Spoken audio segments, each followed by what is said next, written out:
Nous voilà de retour en direct du musée du jouet de Moirans-Montagne. On va pouvoir poursuivre cette journée mondiale du jeu vidéo avec une deuxième partie, toujours en la compagnie d'Archaeotoys sur le plateau. Et nous avons accueilli donc des nouveaux intervenants. Et comme je vous le disais tout à l'heure, nous avons aussi nos invités qui sont en duplex. Je vais laisser la parole à Romain. Merci Thomas, c'est encore une fois sous les acclamations d'un public en délire que nous allons pouvoir enchaîner avec cette deuxième heure de conférence autour du jeu vidéo. Nous avons tenté de savoir qui sont les joueurs lors de cette première partie. Cette fois-ci, nous allons parler e-sport et surtout pratique, mythe, imaginaire, bref. On va tenter d'aborder le sujet au global. Toujours à mes côtés, l'excellent Ovig Termination de l'Université de Tours. Et il vient d'arriver sur le plateau. Il s'agit de Nicolas Voisin du laboratoire C3S de Besançon. Nous avons également quelque part dans le cloud un autre Nicolas, cette fois-ci Nicolas Besombe de l'Université des sciences du sport santé de Paris. Eh bien, bonjour à nos deux Nicolas. Bonjour Nicolas Voisin. Bonjour à tous. Je ne sais pas si on m'entend bien. Parfait. Bonjour Nicolas Besombe. Bonjour. Merci beaucoup pour l'invitation et ravi d'être avec vous, même si c'est à distance. Et le plaisir est pour nous. Alors effectivement, depuis maintenant une dizaine d'années, médiatiquement, l'e-sport, donc le sport virtuel, est devenu un phénomène médiatique avec ses hauts, ses bas, ses polémiques. Nous allons tenter de faire un petit panel complet. Nous avons des invités de qualité pour aborder le sujet. Et puis nous avons également le public qui se fera un plaisir de nous poser ses questions les plus pointues. Quant à vous, dans le chat, vous pourrez vous aussi poser vos questions. Thomas nous les retransmettra. Bref, c'est la journée mondiale du jeu vidéo. Et on va tenter d'appuyer sur les bons boutons. Pour commencer, après tous ces questionnements sur qui nous étions, on va tenter de définir ce qu'est cet e-sport qui pose tant de questions. Et on va commencer par toi, mon cher Nicolas. Nicolas Voisin, ça va être compliqué avec nos deux Nicolas sur le plateau. Qu'est-ce que c'est que l'e-sport ? L'e-sport, c'est surtout une manière de jouer aux jeux vidéo. Et c'est la manière compétitive de jouer aux jeux vidéo. Donc, alors il y a différentes définitions plus ou moins élargies. Certains vont dire que c'est à partir du moment où on fait des parties classées, donc où il y a un classement en jeu et qu'on cherche à grimper, à monter au classement. Et puis certains vont dire que c'est à partir du moment où on fait des compétitions, donc des compétitions organisées, réglementées, qui peuvent être à la fois en ligne, mais également hors ligne, donc où on se retrouve dans un endroit où on fait ce qu'on appelle souvent des LAN, des Local Arena Network, des compétitions en réseau local. Alors là, je vais me tourner vers toi, Nicolas Besombe, donc notre ami virtuel. Est-ce qu'on peut mettre des jalons temporels autour de cette notion d'e-sport ? Ouais, tout à fait.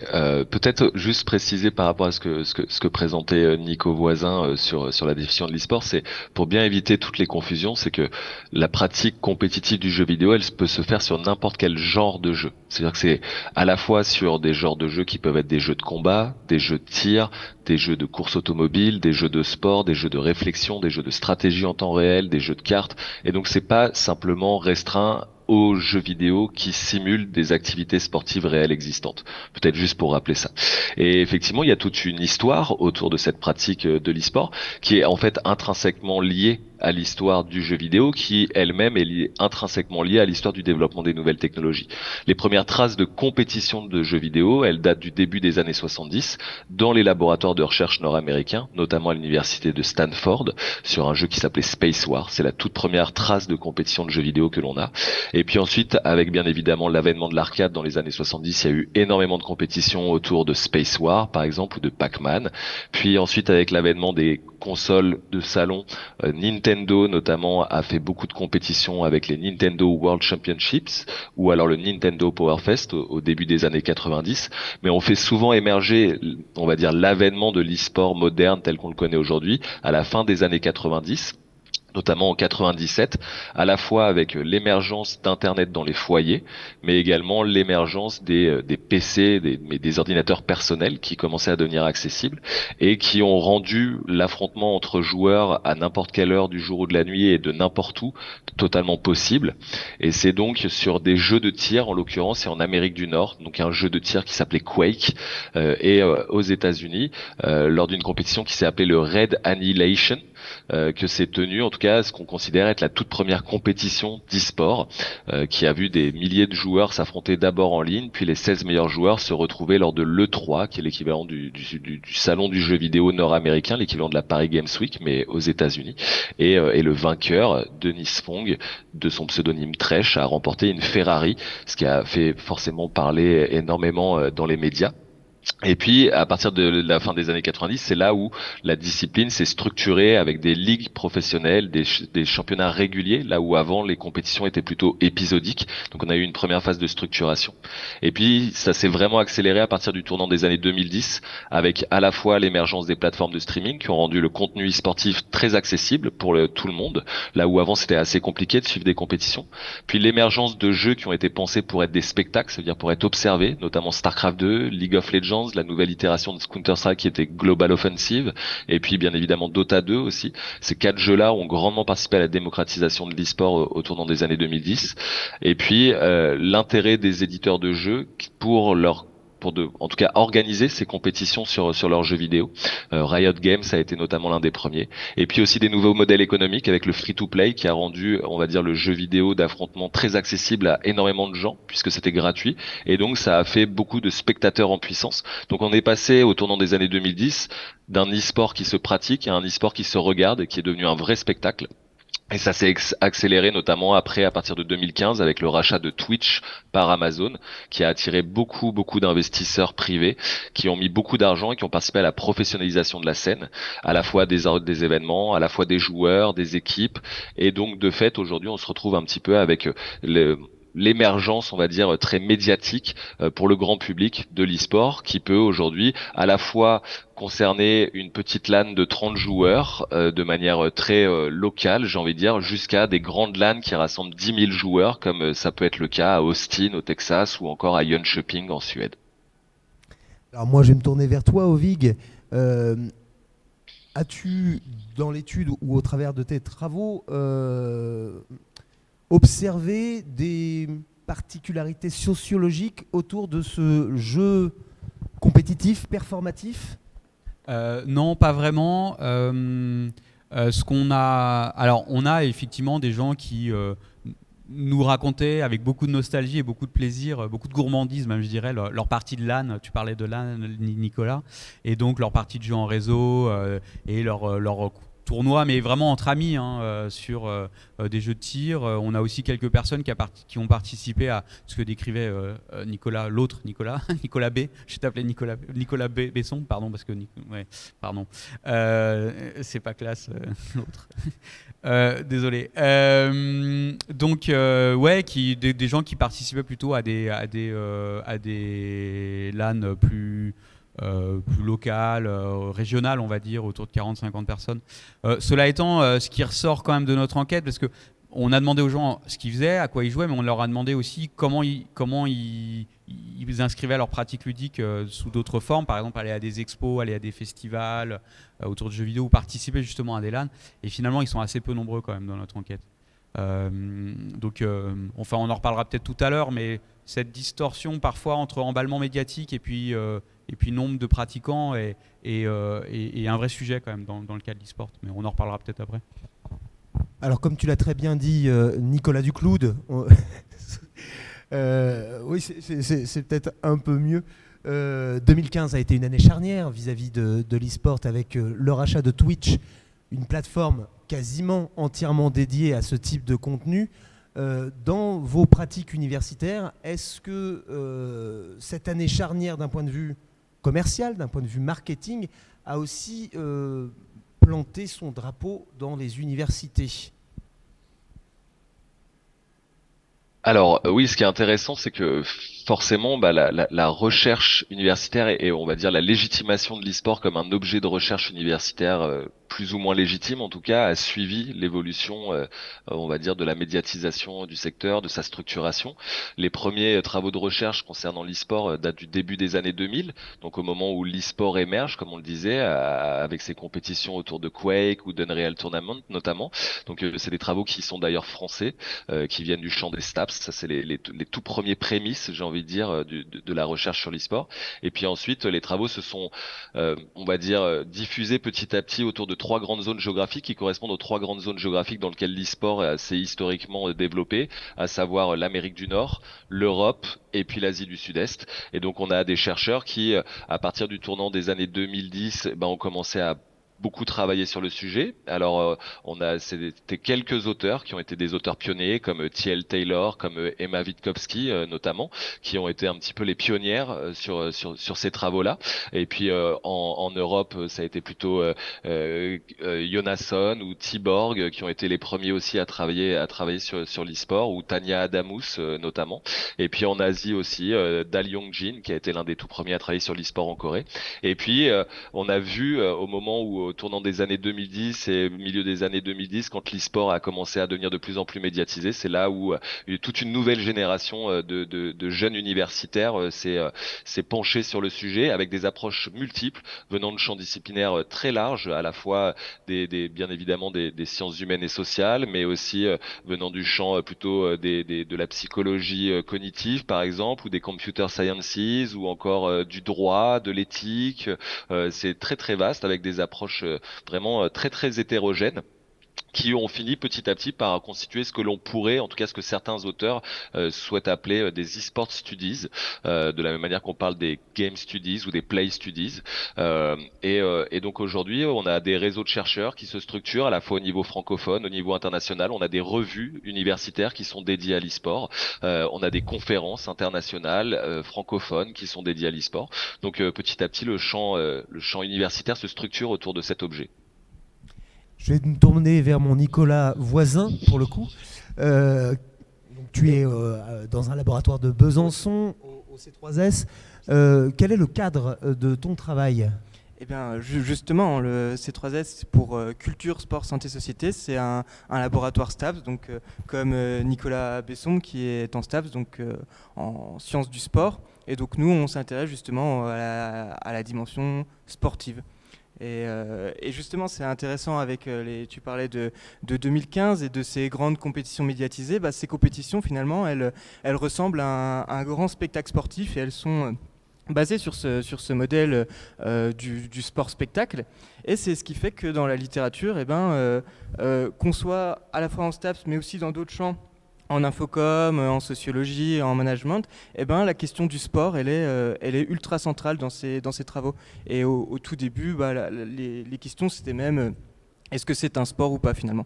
Et moi, mon travail, il fait suite à ça, et je m'intéresse au discours qui entoure l'e-sport, et notamment au discours médiatique, ce qu'on en dit dans les médias. Et là, c'est intéressant de voir qu'on voit une vraie différence avec le jeu vidéo, qu'on aborde plutôt sous l'angle du jeu, du ludique. L'e-sport, lui, au contraire, il est beaucoup plus abordé sur le côté sportif. Et donc mon travail, c'est ça, c'est d'analyser la production médiatique, comment peut-être qu'on cadre l'e-sport comme un sport plutôt que comme du jeu vidéo. Et voilà. Je me tourne vers toi, Thomas. Aurais-tu des questions de nos camarades du chat ? Alors, ils vous écoutent religieusement, ça réagit pas mal sur l'e-sport. On n'a pas de questions, on est plutôt dans l'écoute ce matin avec ce sujet consacré à l'e-sport. Très intéressant. Écoutez, parfait. Ça me permet de rebondir justement sur la partie médiatique de l'e-sport qui a beaucoup fait parler il y a quelques années. Est-ce que c'est du sport ? Est-ce que c'en est pas ? Est-ce que nous sommes des patates sur nos canapés et rien de plus ? On garde tous en mémoire la grosse polémique survenue suite à quelques mauvaises blagues sur Canal+, dans l'émission d'Antoine Decaune. Y a-t-il une vraie différence entre regarder du sport et regarder de l'e-sport ? Je me tourne vers toi pour commencer, Ovic, ton avis personnel, tout simplement. Est-ce que toi, tu regardes de l'e-sport ? Non. Voilà, je vais être clair. Moi, je ne suis pas trop. Je suis un peu has-been, donc je suis un peu dépassé par l'évolution de certaines pratiques. Donc, ça m'arrive de suivre sur YouTube des parties, mais plutôt de de gens qui montent des jeux, mais les compétitions, non, je suis un peu extérieur à cette pratique-là, j'avoue. Je me tourne vers toi, Nicolas Bessombe. Alors moi, si je regarde de l'e-sport, oui, forcément. D'abord parce que j'aime ça, ensuite parce que c'est mon objet de recherche, forcément. Est-ce que c'est différent? Alors moi qui viens du monde du sport et qui pratique le basket et qui regarde beaucoup de basket, très honnêtement, bien évidemment, il y a certaines différences. Je vais peut-être parler des similarités dans un premier temps, c'est que finalement, regarder d'autres gens jouer, c'est que ce soit jouer au basket ou jouer aux jeux vidéo, c'est la possibilité, dans un premier temps, on va dire, vivre des émotions par procuration. C'est-à-dire tout simplement, je regarde des gens qui sont très forts, que ce soit LeBron James ou Stephen Curry au basket, ou que ce soit Faker ou je sais pas, ou Gotaga dans l'e-sport. Ce sont des gens qui font des choses avec leurs mains, avec leur corps, avec leur motricité, mais aussi avec leur cerveau que moi-même je ne suis pas capable de faire, et qui vivent des émotions, le fait de potentiellement perdre la partie ou peut-être l'emporter, ce tournoi, qui me font vivre des émotions de la même manière que je pourrais être dans un stade et vivre cette passion sociale avec plein d'autres gens. Et ça, c'est aussi quelque chose de très, de très, on va dire, commun, de très connu, cette idée de la passion sociale, que ce soit lors de manifestations, de grandes manifestations, qu'elles soient sportives, culturelles et ainsi de suite. C'est, on vibre au rythme des autres, au rythme des émotions des uns et des autres. Et lorsque l'on va dans un stade pour assister à une compétition de jeux vidéo, c'est la même chose. On vibre, on vibre et on soutient les joueurs de la même manière que c'est dans le sport, quoi. Après, peut-être, une des spécificités, peut-être, on va dire, du fait de regarder d'autres gens jouer à des jeux vidéo, c'est qu'il y a une possibilité d'apprentissage, ou en tout cas, quand on interroge, on va dire, les fans, les spectateurs et les spectatrices, c'est quelque chose qui ressort bien plus que dans le sport. C'est cette idée de regarder les meilleurs pour pouvoir essayer de réimplémenter ce qu'ils font nous-mêmes dans le jeu vidéo. C'est-à-dire que c'est vraiment une manière d'apprendre par procuration là aussi. Là où moi, si je regarde LeBron James faire quelque chose, faire un dunk, je vais avoir du mal à le reproduire. Alors même que peut-être que si c'est Faker qui fait quelque chose, j'aurais aussi du mal à le faire, à le reproduire, mais en tout cas je pourrais toujours essayer. Le die and retry du jeu vidéo est assez pratique pour ça. Là où au basket, une fois que je suis blessé, c'est compliqué de recommencer, quoi. Donc voilà. Mais c'est tout le travail de Nicolas Voisin, en l'occurrence, c'est de s'intéresser justement à comment est-ce que l'e-sport est traité médiatiquement et ainsi de suite. Donc je laisse prendre la parole. Mon cher Nicolas, tout le monde a introduit cette pratique. À toi de nous en dire plus. D'abord, est-ce que tu peux revenir sur cette fameuse polémique de 2015 et cette incroyable levée de bouclier, puisque médiatiquement ça avait pris une sacrée ampleur, des gens qu'on n'aurait pas imaginé être spectateurs d'e-sport s'étaient révélés au grand jour en disant quoi ? Non, vous ne pouvez pas dire des choses pareilles. C'est à toi. Alors, donc la question... Alors, pour revenir, du coup, est-ce que c'est quelle est la différence entre regarder du sport et de l'e-sport ? Et puis, si tu pouvais nous donner quelques détails sur l'affaire Antoine Decaune, qui n'en est pas vraiment une, mais qui est, à mon sens, a eu vraiment un impact sur la vision médiatique.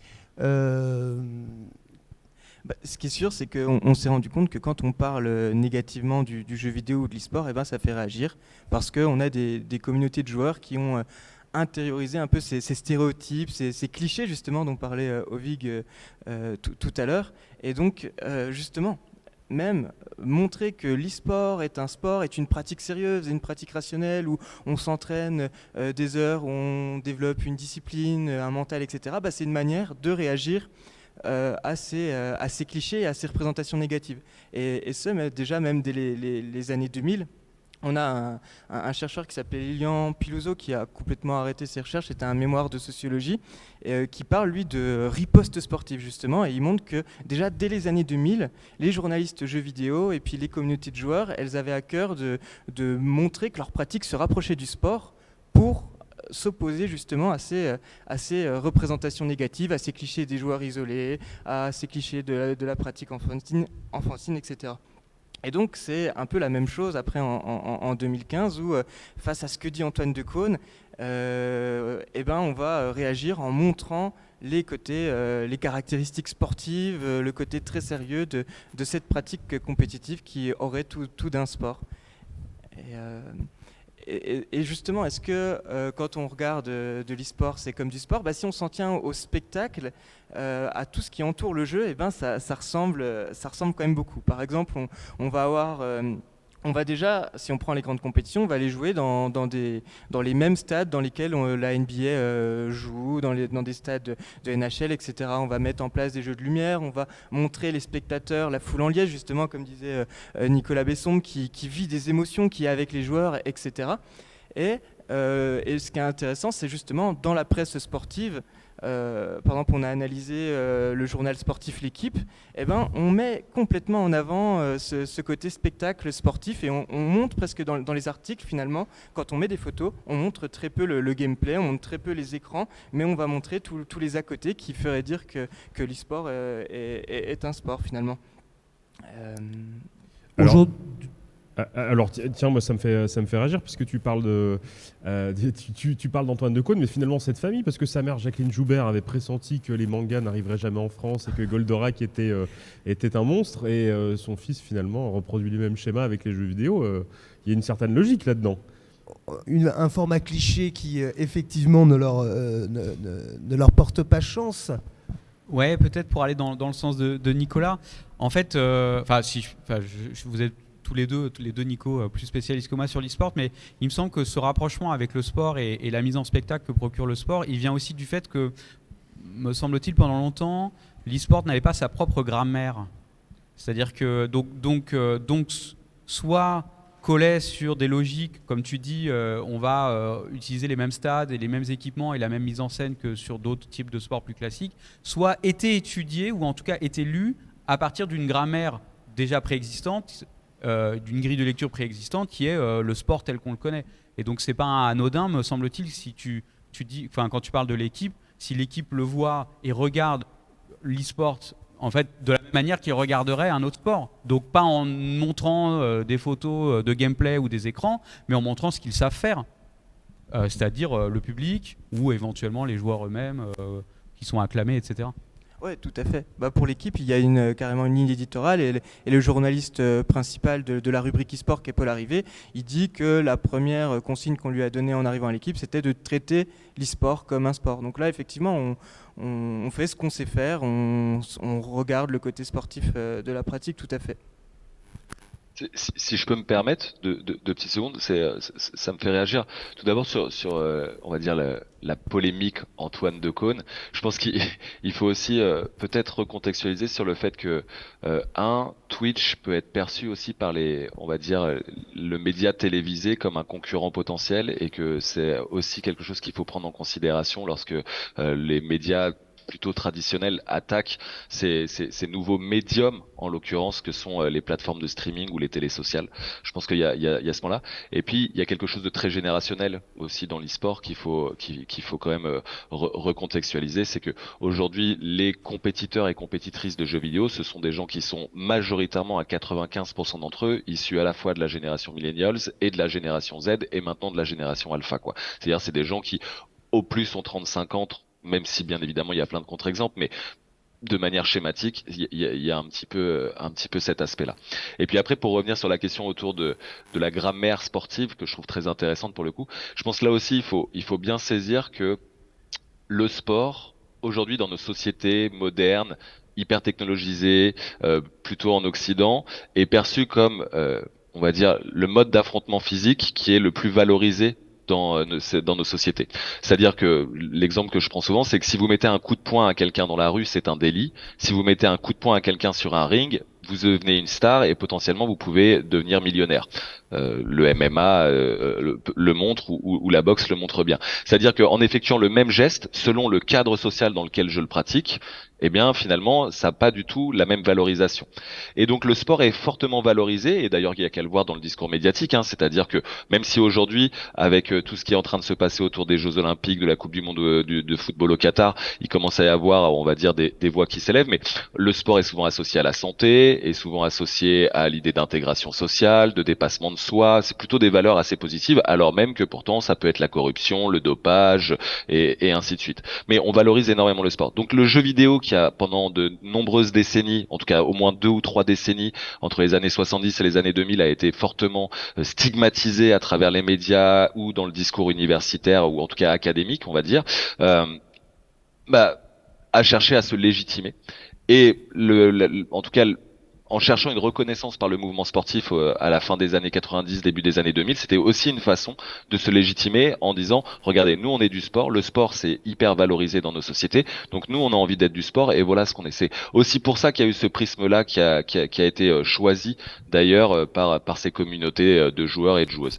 Aujourd'hui, la réalité c'est que ça met un petit peu cette pratique un petit peu en porte-à-faux parce que le modèle sportif classique, j'ai envie de dire, s'avère être assez limitant pour l'e-sport qui, pour le coup, a des spécificités, notamment la présence de ces éditeurs de jeux qui détiennent les biens privés que sont ces propriétés intellectuelles sur lesquelles on s'affronte, ce qui est totalement différent du sport. Donc en termes de législation et de régulation, c'est assez différent, voire drastiquement différent.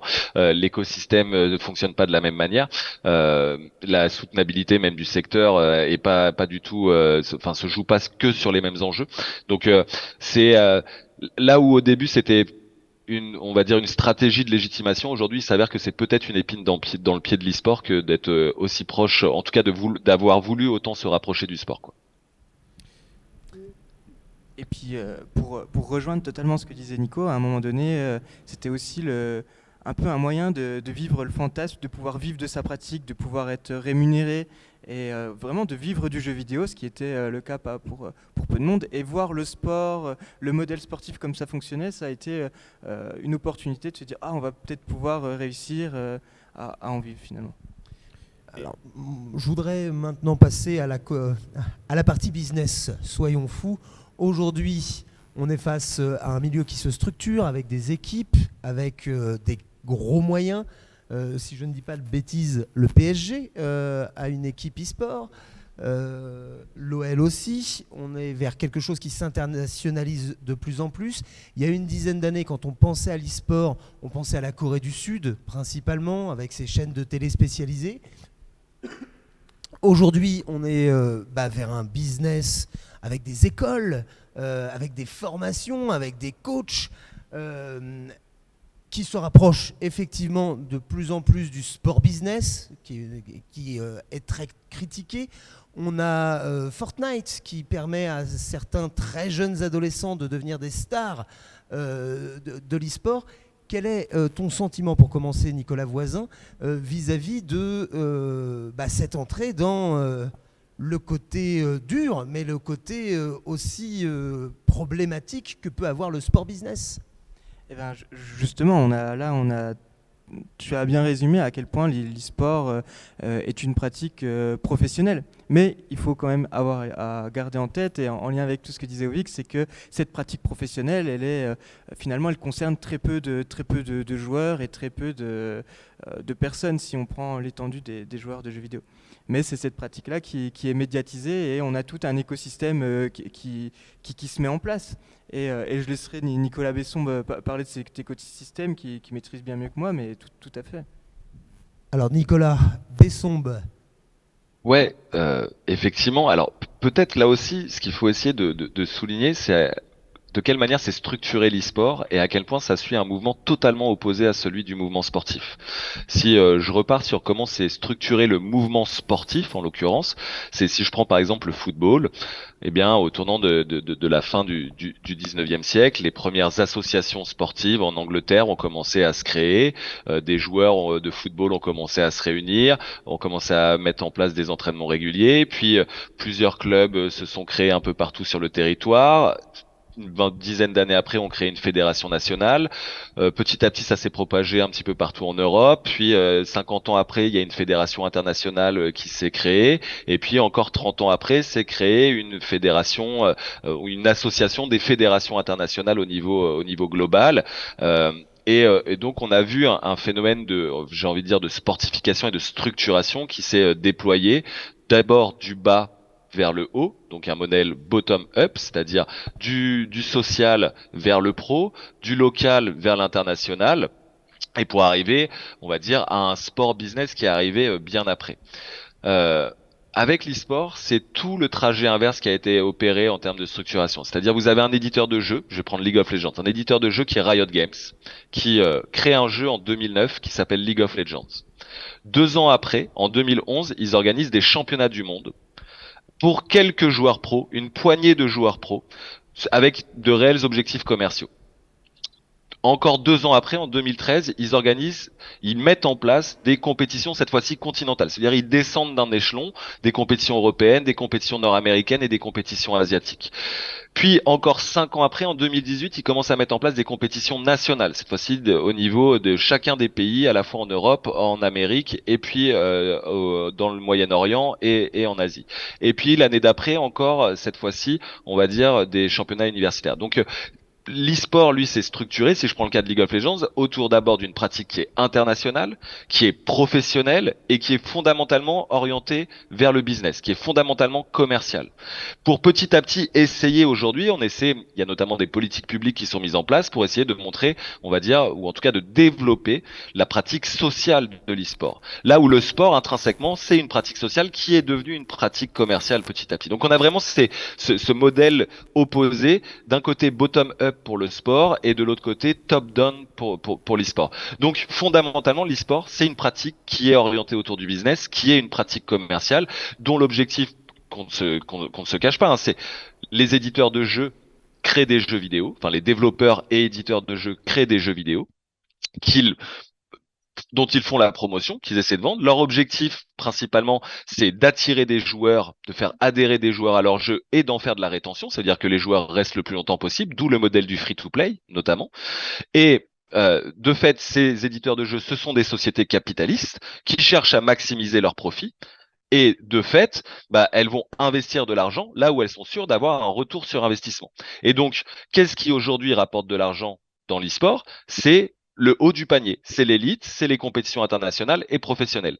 Dès qu'on descend aux échelons inférieurs, donc ce qu'on va qualifier d'e-sport amateur, de la même manière que le sport amateur n'apporte pas d'argent, et comment est-ce qu'on finance le sport amateur en France? C'est par les contribuables, ce sont c'est de l'argent public.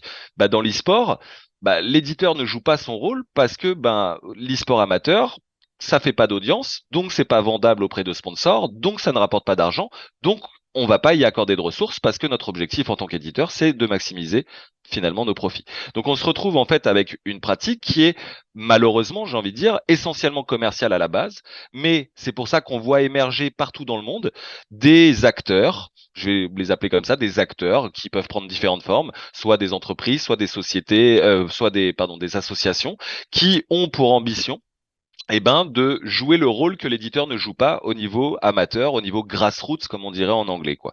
Et donc, qui sont plutôt orientés vers comment est-ce qu'on fait de l'e-sport pour les jeunes, comment est-ce qu'on fait de l'e-sport pour, au contraire, les seniors, comment est-ce qu'on fait de l'e-sport pour les personnes en situation de handicap, comment est-ce qu'on fait de l'e-sport dans les quartiers populaires pour aller toucher les jeunes qui sont déscolarisés et ainsi de suite. Donc, une pratique beaucoup plus sociale de l'e-sport. Mais les éditeurs, à la base, c'est pas, on va dire, leur objectif et leur fond de commerce, entre guillemets, de s'occuper de ces sujets-là.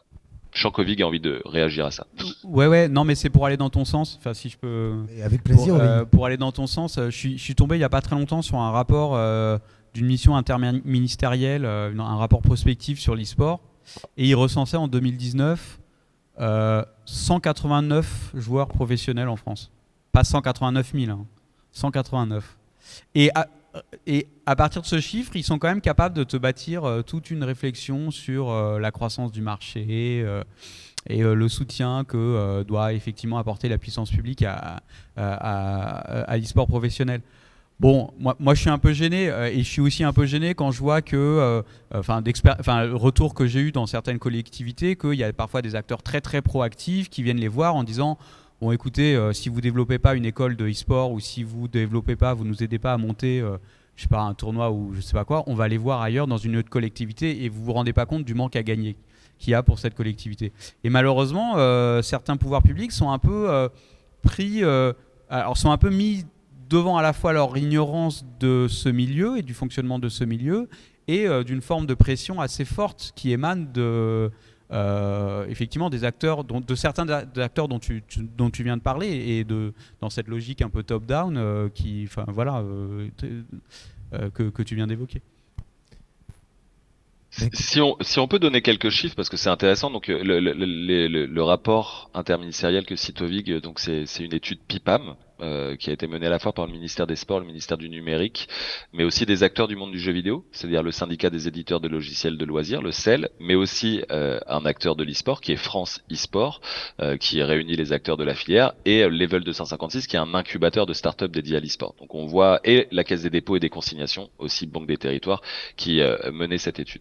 Ça nous permet quand même d'avoir quelque chose. Effectivement, aujourd'hui, à cette époque-là, 2019, un peu moins de 200 joueurs professionnels. Aujourd'hui, on doit être à 300 joueurs professionnels sur le territoire français. Quelque chose comme ça. Le marché de l'e-sport était évalué en France à cette époque-là à 50 millions d'euros à peu près. Ça a dû augmenter. Alors, on prend pas en considération les revenus des éditeurs de jeux dans cette évaluation. Mais au-delà de ces 200 ou 300 joueurs professionnels, aujourd'hui, on estime en 2022 qu'il y a 2 millions de joueurs qui ont au moins participé à une compétition, qu'elle soit en ligne ou en présentiel sur le territoire français, avec j'ai envie de dire, une fréquence et un degré d'engagement qui est très variable sur ces 2000 joueurs, sur ces 2 millions de joueurs, pardon, mais 2 millions de personnes, en tout cas, qui ont participé à au moins une compétition. On estime également qu'il y a à peu près, en plus, quelque chose comme 3 millions de joueurs qui font des parties classées. Donc qui cherchent à, on va dire, performer, à être meilleurs d'un jour sur l'autre dans leur jeu.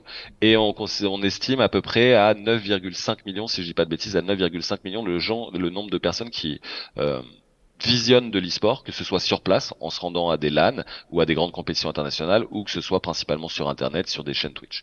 Donc ces indicateurs, ils sont en constante évolution depuis 5 ans, à l'exception de l'année 2020 qui a été assez drastique pour toutes les pratiques culturelles, sportives et vidéoludiques notamment. Mais ces indicateurs, ils sont en croissance. Je ne sais pas si tu nous avais entendu tout à l'heure, mais nous avions abordé la question du jeu chez les seniors, avec notamment la finale du championnat de France de bowling sur Wii, qui avait lieu à la Paris Games Week, qui est probablement plus un événement médiatique que sportif. En tout cas, on voulait ton sentiment sur cette sociologie du joueur professionnel en équipe. C'est à toi. Ouais, ok. Depuis 5 ans, on essaie de mener une étude qui justement essaie d'identifier et de mesurer, on va dire, la pratique et le visionnage de l'e-sport en France. Et ce qu'on observe, c'est que plus on va vers une pratique compétitive, donc avec des gens qui s'inscrivent à des compétitions, qu'elles soient en ligne ou en présentiel, plus on est sur une pratique qui est masculine. Et ça n'évolue pas spécialement depuis 5 ans. On est à 94 ou 93% d'hommes, seulement 6 ou 7% de femmes. Si on se rend même sur les compétitions physiques en elles-mêmes, j'ai pu mener moi une enquête avec une collègue qui s'appelle Océane Minar-Carnero.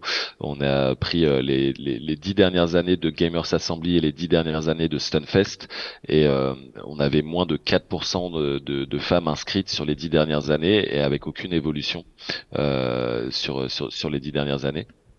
Donc plutôt masculin, comme vous pouvez le voir, voire exclusivement masculin. Près de 2 tiers sont composés, 2 tiers des compétiteurs et des compétitrices, quand il y en a, sont composés de la génération Z, donc les 15-25 ans, et puis le reste de la génération millennials, plutôt les 25-35 ans. Donc plutôt une génération assez jeune parmi les joueurs, plutôt issus de classes sociales favorisées, bien que ce soit beaucoup d'étudiants, mais plutôt d'étudiants issus de classes sociales favorisées. La pratique du jeu vidéo et notamment de performance, c'est onéreux. Avoir un PC, c'est onéreux. Avoir une console, c'est onéreux. Donc on est plutôt, la moyenne française de mémoire est plutôt aux alentours de 28% de classe sociale supérieure. Dans la pratique compétitive du jeu vidéo, on est plus proche des 35-38%. Donc significativement supérieur. Et puis après, si on rentre un peu plus dans le détail, on est aussi sur une pratique qui est majoritairement pratiquée, en tout cas une activité qui est majoritairement pratiquée par des personnes valides, assez peu de personnes en situation de handicap, ou du moins avec des handicaps visibles. Donc une pratique plutôt pour les valides, plutôt des hommes blancs majoritairement. Disons que la diversité ethnique se retrouve plus sur les scènes, on va dire, qui se jouent sur console, et notamment les scènes de jeux de combat et les scènes de simulation de sport. qui sont sur console, mais sinon, voilà, si on devait dresser, on va dire, schématiquement une caricature de l'e-sportif, c'est plutôt un jeune homme blanc issu de classe sociale favorisée et qui est valide et pas en situation de handicap. Voilà. Alors, une question. le petit Thomas au fond de la classe. Non, moi je me pose une question peut-être un peu naïve, mais comment vous voyez l'évolution de l'e-sport? Je pense notamment à quelque chose qui est assez nouveau, ce qu'a proposé Squeezie récemment avec son GP Explorer, où là on est vraiment dans deux mondes qui se rencontrent et qui se percutent. Un YouTuber, streamer, joueur de jeux vidéo qui lance une compétition automobile sur circuit et retransmise sur Twitch, plateforme dédiée principalement aux jeux vidéo. Je pense que ce genre de choses qui est nouvelle doit chambouler un petit peu les perspectives, j'imagine. Ah bah alors pour répondre très clairement, alors je ferais bien la distinction avec le GP Explorer et l'e-sport. Pour moi, il y a pas spécialement de lien. Par contre, ce qu'on observe, c'est que clairement, en termes de modèle économique et de visibilité, la présence de ces créateurs de contenu que on pourrait appeler des influenceurs ou des influenceuses, mais en tout cas, ces personnalités publiques issues de Twitch et du monde du jeu vidéo aujourd'hui deviennent incontournables pour on va dire pérenniser des modèles économiques, s'assurer de la présence de sponsors parce qu'ils viennent avec leur communauté. Et ce qu'on est en train d'observer aujourd'hui dans l'e-sport, c'est un petit peu la même chose, c'est la création d'équipes e-sportives par des personnalités publiques du monde de Twitch.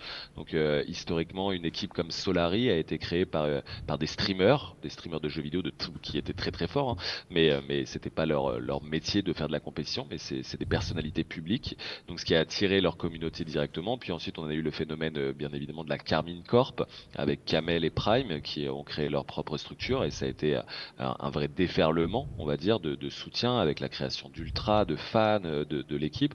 On le voit aussi avec l'équipe Mandatory qui a été fondée par Zerator, l'équipe Aegis qui a été fondée par Shones, DFG, Mister MV, ou encore l'équipe JL fondée par toute la communauté, enfin par JL Tommy en l'occurrence, ou l'équipe BMS fondée par Joël Postbad, quoi. Donc on voit un petit peu que c'est le modèle qui est en train de se mettre en place.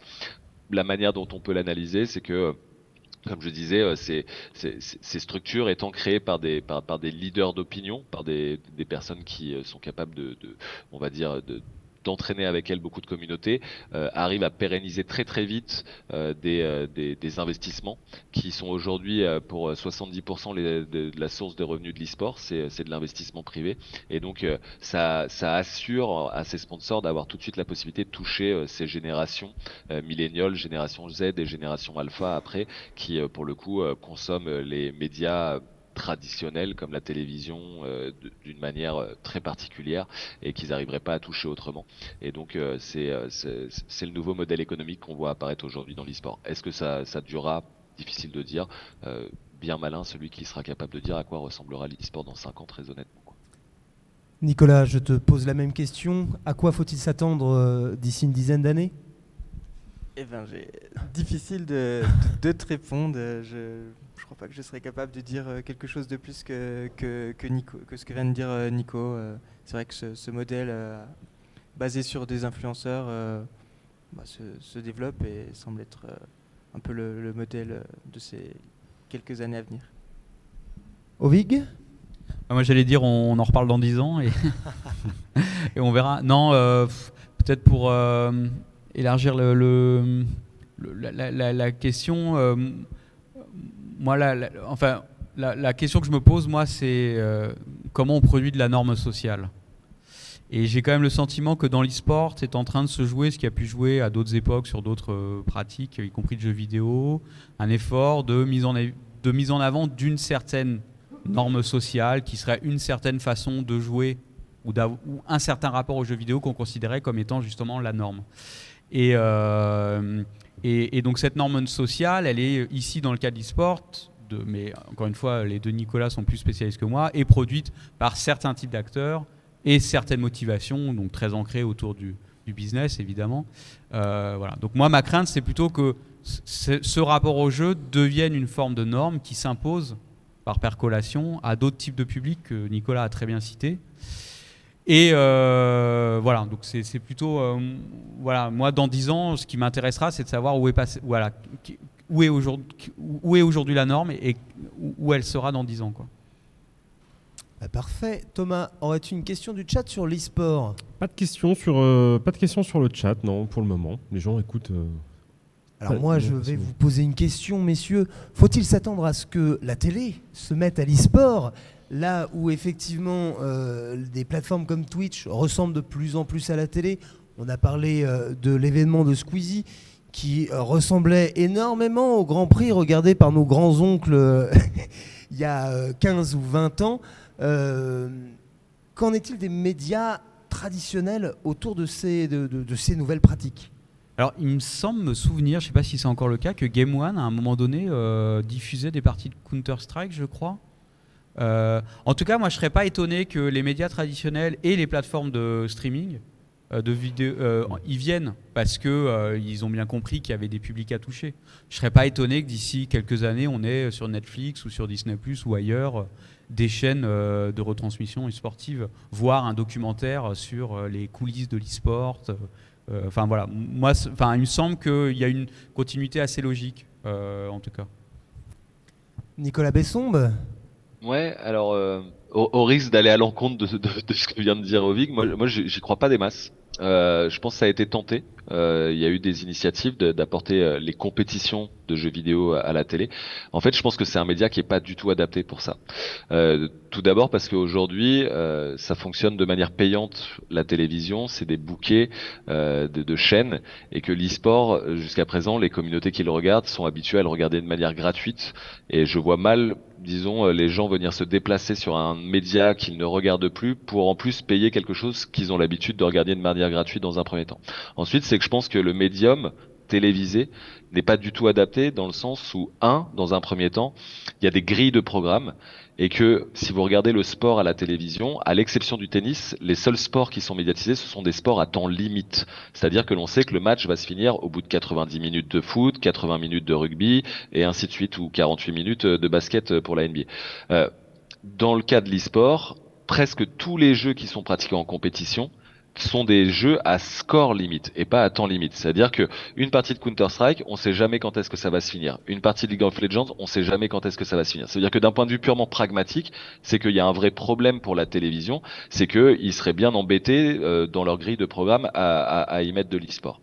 Ensuite, d'un autre point de vue aussi très pragmatique, c'est la question des PEGI, donc c'est-à-dire de cette classification par âge des jeux.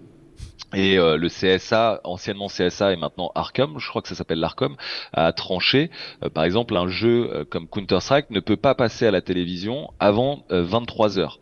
Alors même que la compétition commence par exemple à 9 heures du matin, ou que le match commence à 17 heures. Donc il pourrait même pas y avoir de direct à la télévision en plus pour ces jeux-là.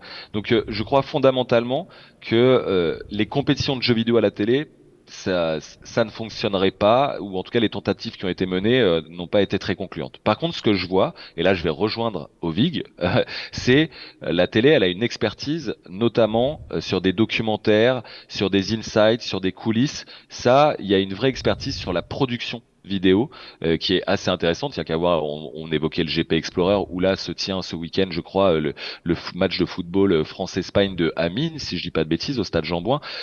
C'est une production digne de la télé. Enfin, d'ailleurs, c'est la télé qui est derrière, en fait. Et donc ça c'est ce qui fait des belles images, quoi. Et donc je crois fondamentalement que si la télé a un avantage, on va dire, à aller sur l'e-sport, c'est pas pour retransmettre des compétitions, mais c'est plutôt pour offrir du contenu que l'on ne trouve pas sur Twitch. C'est là où je vois clairement une plus-value et une vraie expertise du monde de la télé là-dessus.